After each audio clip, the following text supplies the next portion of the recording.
it is about the critical incident analysis when every turn matters a lot, because positioning the patient and positioning them with the appropriate in maintaining the appropriate timing and positioning is all very important when it comes to a patient who are really dependent on us. So here we are taking learning from the patient. We are taking an example as a stroke patient. So starting with the phone call, here is a nurse who is ringing up to a doctor. So she's starting to say a problem statement saying like, we have a problem, doctor. So it is about a 72-year-old patient, day 5 post admission. So patient have developed stage 3 pressure injury, and what went wrong. So about this phone call, so this, it is actually, to analyze the problem, to analyze any incident, it is about like you have to take a proper pathway. So it's about a journey through critical analysis. First, we have to identify the problem statement. So what actually happened? You can see a list of questions here, which is like in the middle of the slide. It's about like what, where, when, and who have involved, why it have happened, and how it have happened. It is like, it is all list of questions. I could probably see five W and one H. Okay, so you have to identify what really happened, real problem statement, when you start up with the critical analysis. And the second thing, when you find a real like problem, what happened, the real problem statement, then you have to go on with the root cause analysis. That is actually digging deeper by asking why. So this, about this root cause analysis, there is a even more deeper understanding in the future slides, which will be given by Dr. Pari. So in the root cause analysis, you have to ask list of questions of why, and at the end you will understand what is the exact cause for the, or the reason behind this problem. There is even more deeper understanding in the future slides, which will be given by Pari. So in the root cause analysis, I can hear my voice back. I think some tech issues. Yeah. So I'm sorry for the interruption. So once the root cause analysis is done and you have found out the cause behind, after doing the cause identification, you are finding the cause behind the incident, then probably what has to be done. The solution can be derived by implementing the sustainable changes. Why it is sustainable changes? Because you should not bring out any solution with the temporary measures. It should be a permanent measure, sustainable, and that measure should be like based on the evidence based, based on the standard guidelines. You should bring up a solution, and the implementation must be like permanent one. So this is the made a like very precise journey when you're doing a critical incident analysis. So here, meet our patient. So he'll be throughout our webinar. So this is patient Ravi, where in the previous slide we were talking about a nurse calling to a doctor reporting about a patient. So he's the person behind the incident. So he is Ravi Kumar, 72 years old. He is a retired teacher, and he is a known case of ischemic stroke with left-sided hemiplegia, and he have admitted in the hospital through emergency department. So initially the patient was stable in the hospital, progressing well with the physiotherapy assistance. So the incident, what actually happened here. So on the day 5, when the nurse went for the routine morning assessment, she found a lesion which was like 4 centimeter length and 3 centimeter of width. So now there the lesion was present in the sacral region, and almost the lesion have it was like stage 3 of pressure also. So now the patient has no pain due to sensory impairment. So that's why patient have not complained either. And family is so distressed now, and the care team equally concerned about the patient now. So what actually has to be done for this? Can you please take us through that, Dr. Pari? Yeah, thank you, Stella. So basically, this is something which happens when a patient gets admitted. The patient doesn't have a pressure ulcer, but during the admission, many patients develop pressure ulcers. So this is what we are looking at in this particular patient also. So do you want me to present, or you can? I can switch over the slides. Okay. Yeah. Go to the next slide, please. So, most often when you write an incident report, it is a quality team which gets into the investigation mode, and of course, it involves all the stakeholders, including the nurses and other people who are involved with the patient. So here, normally the brainstorming session happens, and very important is to make the problem statement, and then you need to get into the root cause analysis. So why is the problem statement important? Is because unless you write the problem clearly, then actually your root cause analysis may go astray. So can I stop here and ask the audience to write the problem statement in the chat box? Can you, Stella, get back to the case's history, the Yeah, previous slide? sure, sure, sir. So this is the case history, which is there. Yeah, this slide shows the case history. So based on this history, before doing a root cause analysis, what will be one sentence you will write as the problem statement for your root cause analysis? So please type that in the chat box and drop it there, and we will discuss it. Yes.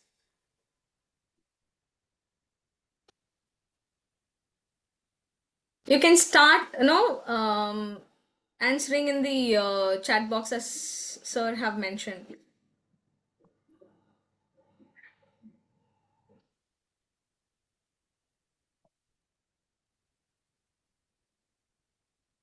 Failure to recognize early, insufficient turning, patient develops stage 3 pressure injury, and how the pressure also occur. Happy. Okay, hospital acquired pressure injury. No back care.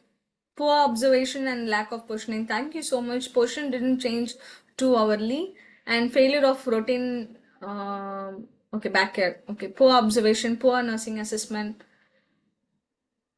Okay. Okay, lack of handing over. I could see one different answer, and sensory impairment should be the focus area. Nutritional assessment. Okay. Thank All you right. so much for all Thank your you. response. Yeah, yeah. Thank you for that, response. So one of the things is, it's very, very important when you write the problem statement is to write the, because for lack of time, I said just, write in one sentence, and I think all of you did very well. But actually, when you talk about the problem statement, you need to state the, what happened clearly. So you need to say, here is it a 72-year-old gentleman who had a stage 3 pressure injury. So that is the statement. And now, what is the expected standard in your hospital? What is your expected standard? Do you expect pressure injury to happen, or what is the benchmark you have? So all hospitals want to have zero, pressure, injuries or pressure ulcers in your hospital. So whenever a pressure injury happens, it becomes a very important point, and you need to also tell that what is the impact it had. So on the patient and on the general care. So here is a 72-year-old gentleman who was admitted with stroke, and he developed a pressure injury. And if you can say that the your standard was the 2 hourly turning, you could put that in spite of 2 hourly turning, or was the 2 hourly turning missing.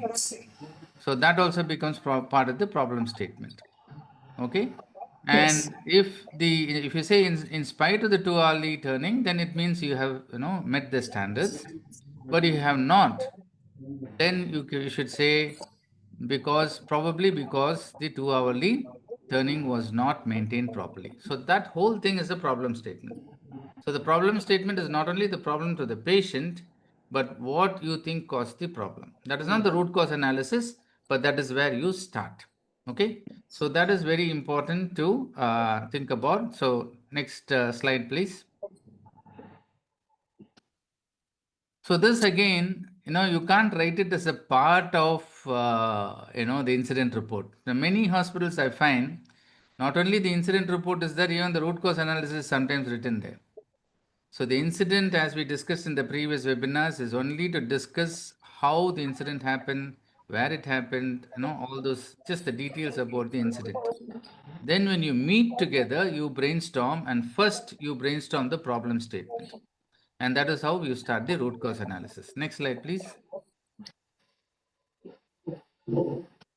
So the root cause analysis, again, we have discussed this in several times during the previous webinar. So this time we are not explaining what is root cause analysis and how to go about it.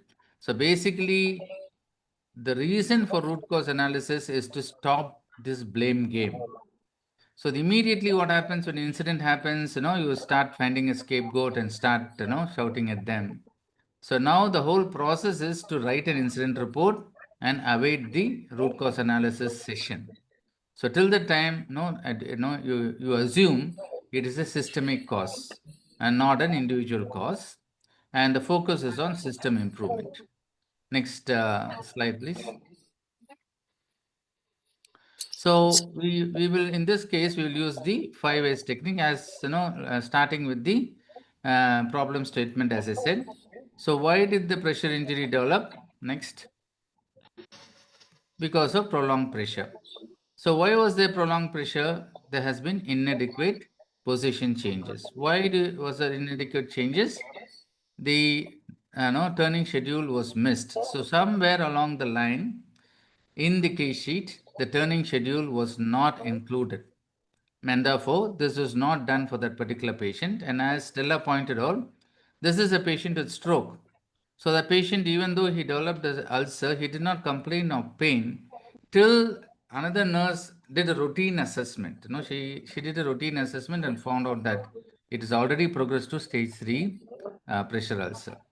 And when we discussed why there was this turning schedule, then in the discussion we found out the communication breakdown. Basically, the handing over when it happened 2 days ago, this particular turning schedule was not discussed, and therefore it was missed, and that continued for 2 or 3 days. So actually, the root cause was actually the missed, important handing over, which did not happen 2 days ago. So that is the root cause analysis. So this is how you use the 5 why analysis to get to the root of the problem. Next slide, please. Now, I'm not actually going to do a classical fishbone analysis like man, material, and all that. So once the team discussed why there was this communication, that is the handover, they found that there is no standardized handover. Each person who leads the handing over does the handing over in a different manner. So there is no structure to it, and therefore that was one of the reasons it was missed. And there is no accountability for the turning schedule. So okay, it is not in the handing over. Why did not the nurses do the turning in that particular shift prior to this being discovered? So nobody is really accountable. Everybody was saying, no, yeah, I thought the other person will do it, and that no, this is the usual somebody nobody, that sort of thing, story which goes on.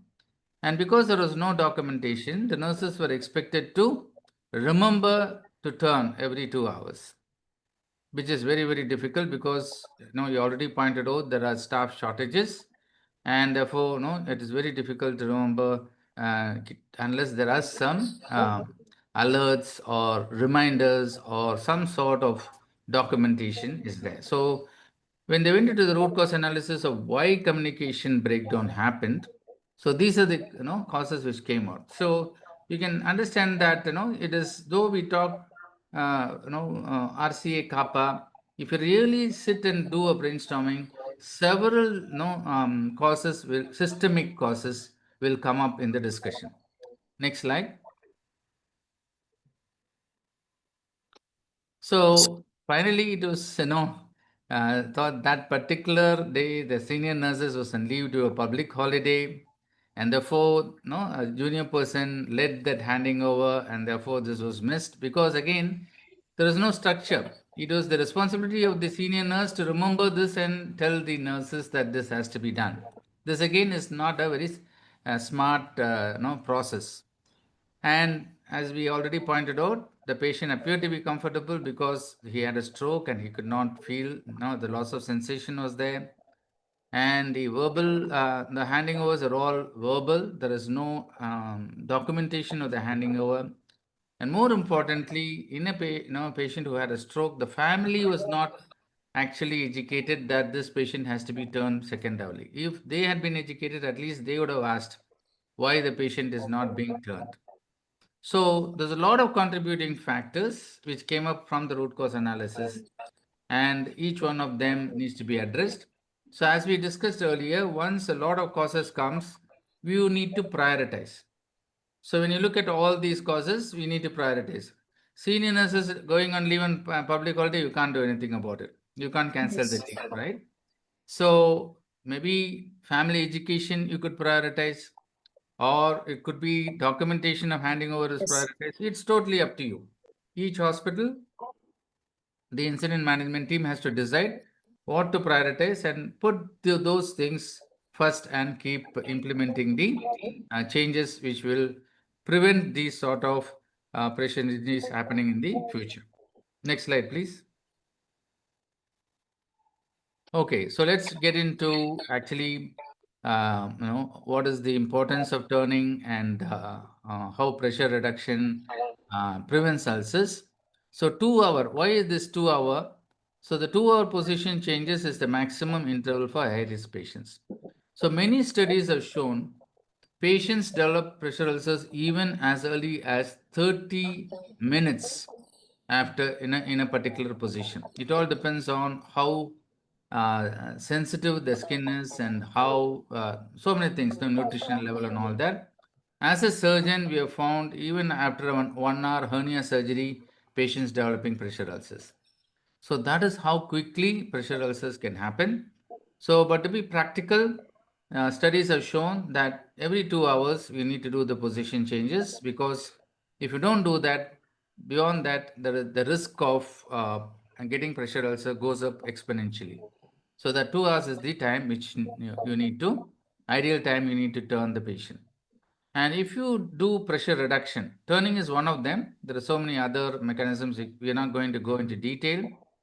But in turning, a 30-degree lateral positioning reduces sacral pressure by almost 70%, 67%. Simple thing of getting them off the back. I'll also show you a map of pressure mapping, which shows how the pressure in the sacrum is so high. And if you do structured skin assessments, now all of us do skin assessment. What is it called, Stella? Is it Morse or It's Braden. Braden. Oh, sorry, that is the fall risk, isn't it? Yes. Yeah. So the Braden is the very famous pressure ulcer risk scoring, and most hospitals follow this. And if you do it religiously, according to the protocol, 40% reduction in pressure ulcers happening, and also a multidisciplinary approach, as we see in any sort of quality improvement, almost 50% reduction in improvement in the outcome of the patient. So that's what the science tells, and this is the evidence. And the main message here is the 2 hourly turning schedule. Next slide. So we thought of putting an acronym which is very appropriate here. Turns. You're supposed to turn. So what are the things you have to remember? So T stands for time-based schedule. As I told you, every second hourly. Yeah, keep clicking, Stella. So Yeah, yes. every 2 hours. And U is understanding the risk factors. I already told you, at admission, every patient who comes to an hospital to get admitted should have the Braden scale assessment. So you already know whether they are low risk, moderate risk, or high risk. So that is the U. It stands understanding the patient risk factors. And R is repositioning using the 30-degree tilt. So you need to tilt them, put pillows to make sure they don't again fall back on the sacrum. And this 30-degree tilt, as evidence shows, reduces the sacral pressure. And N is documentation. Note and document what is the intervention done. So what is not written is not done. So you need to document to make sure that in future, even the patient develops ulcer, you can prove that you already have done these interventions. And every time you turn, you need to do a quick skin assessment. You don't need to go to Braden to do it, but you Yes. do a visual skin assessment to make sure that the skin is all right, there is no erythema and things like that. So that is how this acronym turns will help you remember time based every 2 hours based on the patient's risk factors, reposition at 30-degree, note on document, and do a quick visual skin assessment every turn. Next slide.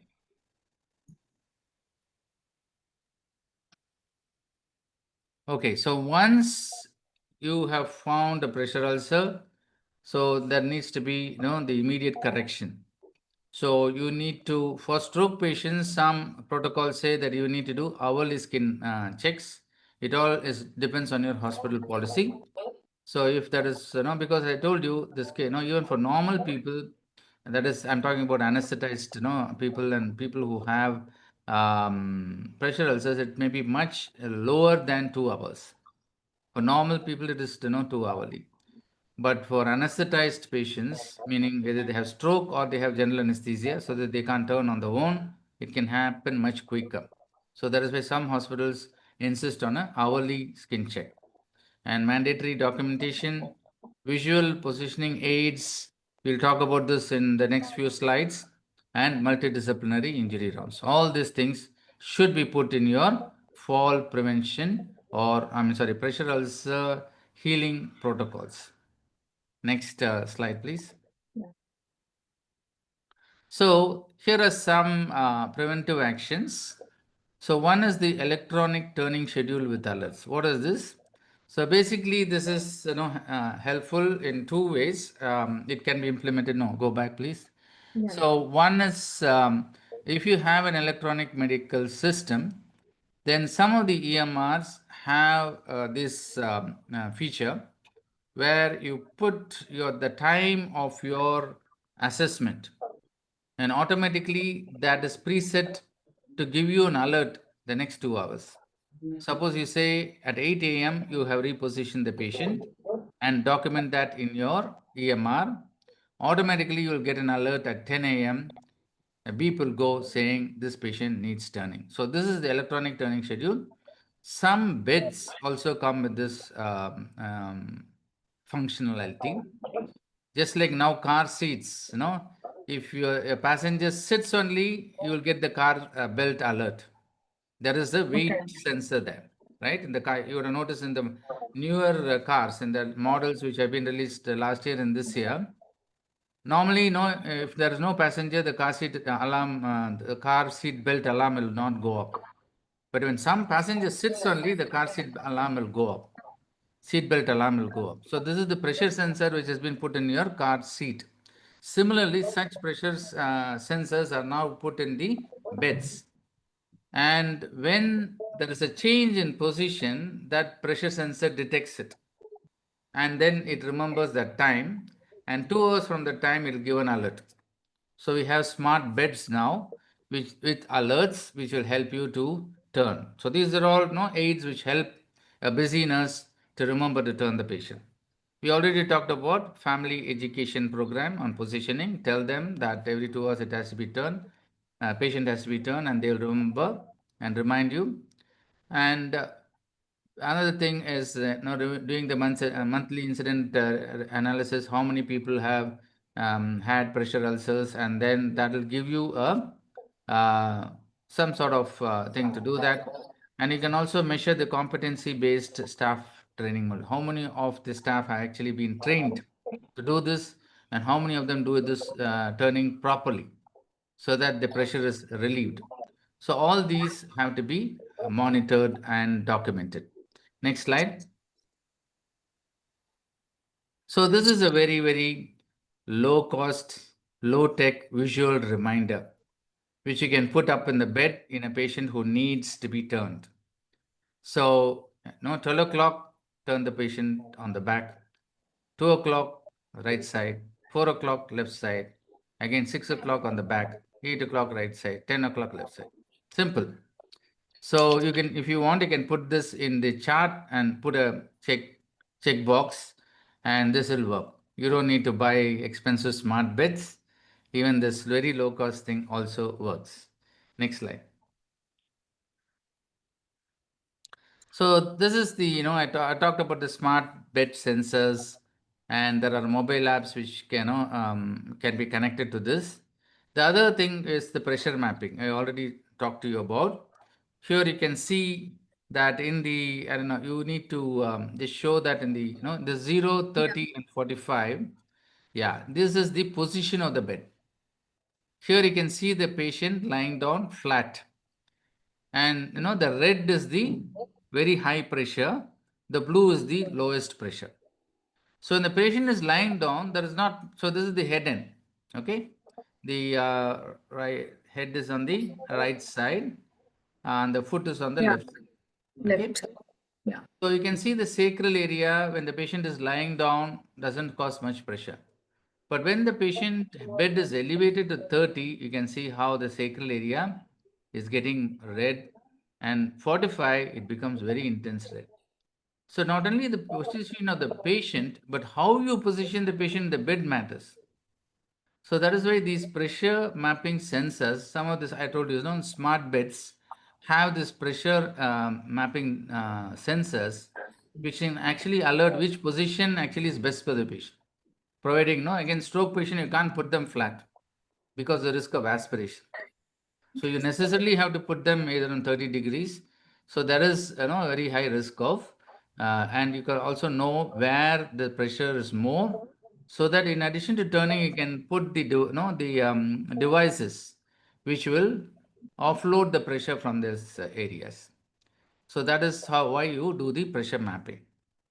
And alert systems we already spoke about. Next slide. Now, you need to monitor every, now NABH is insisting on KPIs. The sixth edition, it's all about KPIs. I'm sure many of you would have already started, complaining about this, and and clinical KPIs also has come. Every specialty doctor has to monitor. Similarly, the nursing KPIs are going to, are also in vogue. So here is the KPI for pressure ulcer. So one we usually do is pressure acquired injury rate. This is we have been already doing for NABH 5th edition itself. Time to skin assessment, 4 hours is no longer the target, it is 2 hours. So please go and look at your SOP and make it 2 hours. And how many times this target is met is a very, very important KPI. See, these are all passive KPIs. This is not telling after the event happened, this is what you want to do on the left side. Whereas these two are very, very important. Now you want these to be as close to 100 as possible, right? So the turning schedule compliance is close to 100%. And staff competency rates, that is their skill in offloading the pressure. You can list what are the skills they require, not only turning, but the risk assessment, using the proper offloading devices, all those things are skills. So how many nurses know these skills?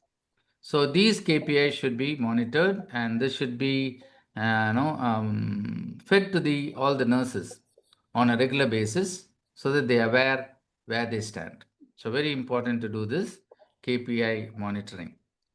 Next slide. Okay, Yes. I think that's what I wanted to talk about. I'll now, Stella, you can take over. Yeah, yeah, sure. This is now, for you all, my dear participants, it's like, this is patient name, Mrs. Priya. Okay, you have to, spot the risk. So, day 2, post stroke patient, left hemiplegia, and the Braden scale score is 14. So, family requesting minimal disturbance for rest. These are the three important things about the patient.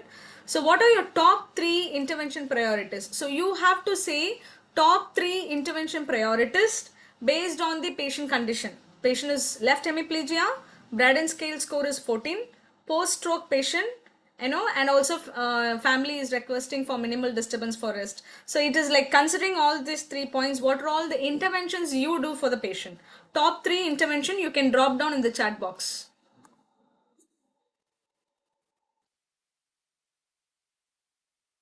Alphabet.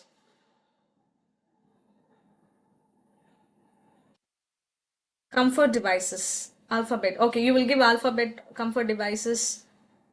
Education to the attenders. Very good. Back care. Health education to the families. Yes, yes, because family is requesting minimal disturbance. Okay. Skin assessment. Positioning change. Good. Airbed, education to family, position change. 3 things. Very good. Reassessment. Okay. Position change every 2 hourly. And high protein diet provide. Okay. Yes, nutrition is also very important. Adequate nutrition for protein. Preventable measures like any foam dressing. Okay. Explaining about the risks, positioning. Okay. Education. Okay. Okay.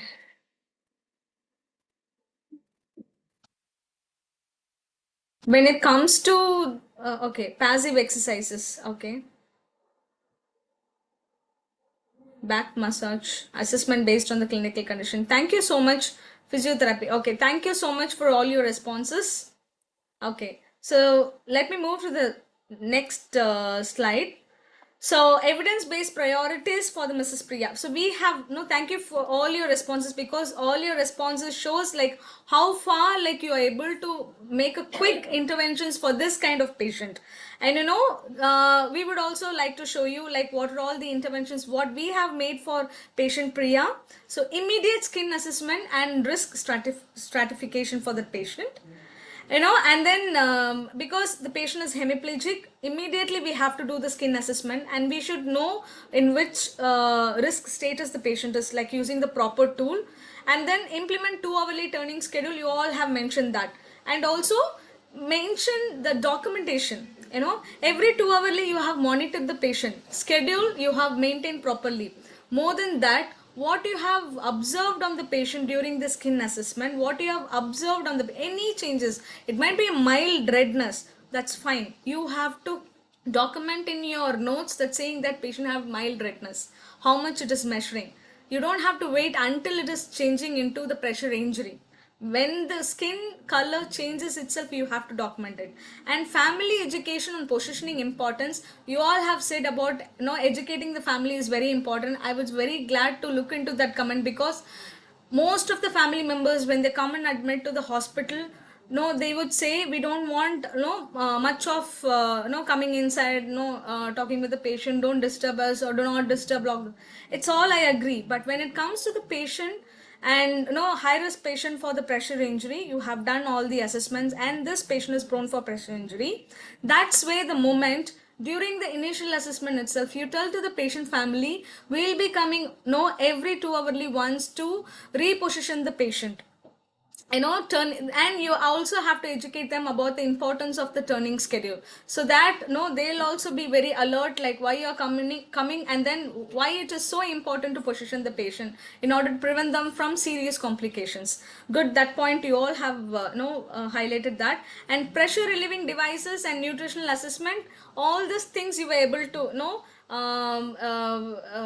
drop down in the chat box. Thank you so much. It is all expected interventions for Mrs. Priya. And you remember our patient Ravi? Priya is like during our, in between patient.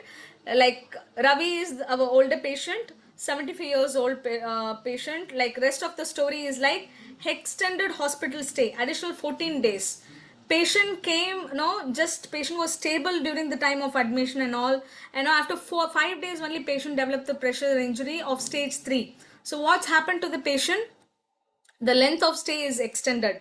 So it is like no additionally 14 days. That is like huge stress for the patient and additional burden to the family member. And successful and wound healing achieved with specialized care. Second thing. Third thing, successful rehabilitation and discharge home. Fourth things, family become advocates for pressure injury prevention, because with all the proper patient family education, if you do the proper turning schedule, communicate, document each and everything, be vigilant in all your care point, then that's where the patient family satisfaction and the patient will have a good experience when they get admitted in your hospital. So now the patient Ravi is very happy after doing all the proper analysis and treatment. So coming to the point of no true cost of prevention versus treatment, the patient same way I was talking about the patient Ravi in the previous slide. The patient comes in the hospital with the expected calculation what they're going to actually spend for the treatment. So but what actually happened when something like unexpected no incident happens, like no the same pressure injury, it is so unexpected to the family. If such things are happening, it's a real burden and additional stress to the family member, where they're going to spend no more than what they have expected or calculated before even coming for the admission. It is like average cost by the research, it says like no treatment cost is like 2.5 lakh for the pressure injury treatment. So by doing proper measures, turning schedules, and as sir have mentioned about many digital touch points on digital beds, and then no alarm system, all those proper communication, standard way of documenting pattern, all those things, if you're following it up, we are going to prevent the pressure injury. We cannot eliminate, but we can still strive hard to set the benchmark in our healthcare. No less than 2% of no pressure injury in your own hospitals, and you don't have to report many as incidents saying that more pressure injuries in your unit. So we all wanted to strive together to do all those things by using a proper modalities what were mentioned in this webinar. So what we have learned from Ravi's case is like system thinking prevents the individual blame and system failure. Do not aim to blame the individual. If you are going to blame the individual, then the incident reporting is going to get reduced in your hospital. If incident reports are too high in the hospital, it means everybody is transparent, happy to report the incident, and they are ready for the system change.